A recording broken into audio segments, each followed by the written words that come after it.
Armenia accused Azerbaijan of demolishing the chapel of Zoravor Surb Astvatsatsin in the occupied city of Jebrail in Nagorno-Karabakh. The incident has become known because of the investigation of British BBC journalists. Baku's actions have already been condemned by the National Commission of Armenia for UNESCO. Strongly condemn yet another act of cultural crime by Azerbaijan. As BBC found out, Armenian church disappeared after Azerbaijan got control over it. Destruction was complete. The same church was vandalized during the recent Azerbaijani aggression. Last autumn, when the church was still in its place, it was already becoming a cause for scandal. A video appeared on the internet where it is assumed that Azerbaijani soldier climbed onto the roof and broke out either with cries of joy or curses.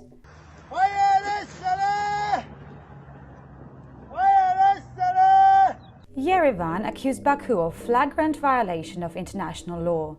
The demolition of the Armenian church in Karabakh is an act of cultural genocide, as Armenian ambassador to Russia, Vardan Toganyan, told RBC. What we see after the end of the war is the continuation of destruction of Armenians. Now this has passed on to all spiritual inheritance. This is a process of cultural genocide. Everything related to the history of Armenia, the history of Christianity, is destroyed by Azerbaijan. Now, BBC reporters have filmed the destruction of the medieval Armenian church. Thank God, what remains in the territory controlled by the Artsakh army in the area of responsibility of Russian peacekeepers has survived. Azerbaijan in return stated that Armenians never lived on the land where this chapel was situated, and its opening was illegal. Azerbaijani presidential aide Hikmet Gajiyev explained this point on his Twitter page. In 2017, upon appeal of Azerbaijan, OSCE MG co-chairs visited illegal chapel built in Jebrail. They concluded that this chapel built in military compound for service of soldiers. Any attempts to change religious or cultural nature of these lands illegal. Armenia has repeatedly accused Azerbaijani troops of desecrating of religious shrines, vandalism and destruction of cultural monuments. Quite a lot of videos of this can be found on the internet. Fought to it, took it off. Well done, mate. I'll hang it on your mother. If the mother is dead, I'll hang it on your daughter or wife. This is the shelled Gazanchitots church in Shushi. Attempted destruction of the temple on top of Mount Dizapite. In Shushi, a monument to the People's Commissar Ferris Metallurgy of USSR Ivan Tevosyan was damaged. There were quite a number of destructions in Christian cemeteries. Bu işğaldan olmuş ərazimizdə olan qəbir daşımızdır.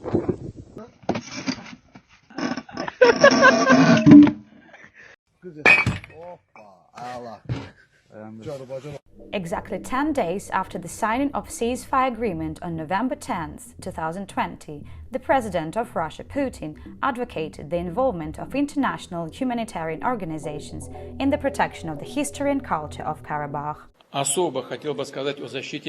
I would particularly like to speak about the protection of historical monuments and religious shrines, both Azerbaijani and Armenian.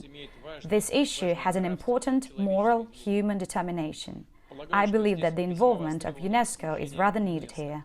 Shortly before that, the President of Azerbaijan, Ilham Aliyev, promised that the objects of cultural heritage remaining in the territories that came under their control would stay intact and would even be taken under protection.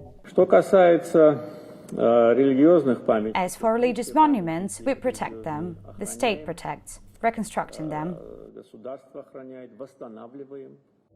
On November 16, 2020, Aliyev visited the Fizuli and Jebrail districts liberated by his army. There is not one whole building, not one. Only the military unit was built. All the rest of the infrastructure, houses, buildings, schools, everything was destroyed. The Armenian side will be responsible for all this in international courts. International experts will be invited, damage calculated. We will demand compensation. Будем добиваться получения компенсации. And on November 24th, the head of state visited Agdam district and was shocked with the condition of the main city mosque, which, according to him, the authorities of the unrecognized Karabakh Republic brought to a very poor state. Ambassador of Azerbaijan to Russia, Polat Bulbuloglu, stated accusations of vandalism to the Armenian authorities in an interview with RBC on November 12, 2020. I would like to highlight that Azerbaijan will present to the public the destruction that has occurred in the occupied territories. Villages, towns, cities razed to the ground. This all needs to be restored. Meanwhile, the Prosecutor General's Office of Armenia has already initiated criminal proceedings against Azerbaijan on the fact of aggression against Nagorno-Karabakh.